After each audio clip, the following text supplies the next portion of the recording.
Video kereta api yang berhenti di lintasan perkampungan warga viral di media sosial Facebook, usai diunggah akun @nengvita di grup Facebook, Info Warga Jember Official. Dalam video berdurasi 23 detik itu memperlihatkan kereta berhenti di tengah genangan air saat terjadi hujan.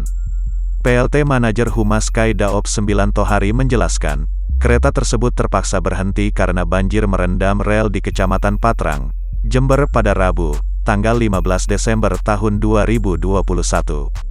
Kereta yang berhenti itu adalah kereta Wijaya Kusuma relasi Ketapang, Cilacap. Saat itu, masinis kereta melihat ada genangan air dengan jarak panjang sekitar 600 meter di kilometer 2/3.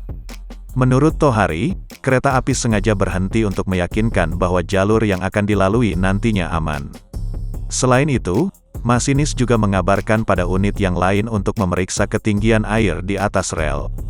Ternyata, kondisinya masih aman untuk dilewati dengan kecepatan tertentu. Setelah melaporkan pada unit terkait, langsung memeriksa ketinggian air di atas stop rel, ternyata masih aman untuk dilalui dengan kecepatan tertentu. Selanjutnya, pihak kereta api akan mengevaluasi daerah tersebut. Sebab banjir yang menyebabkan rel kereta api tergenang itu juga terjadi karena tumpukan sampah.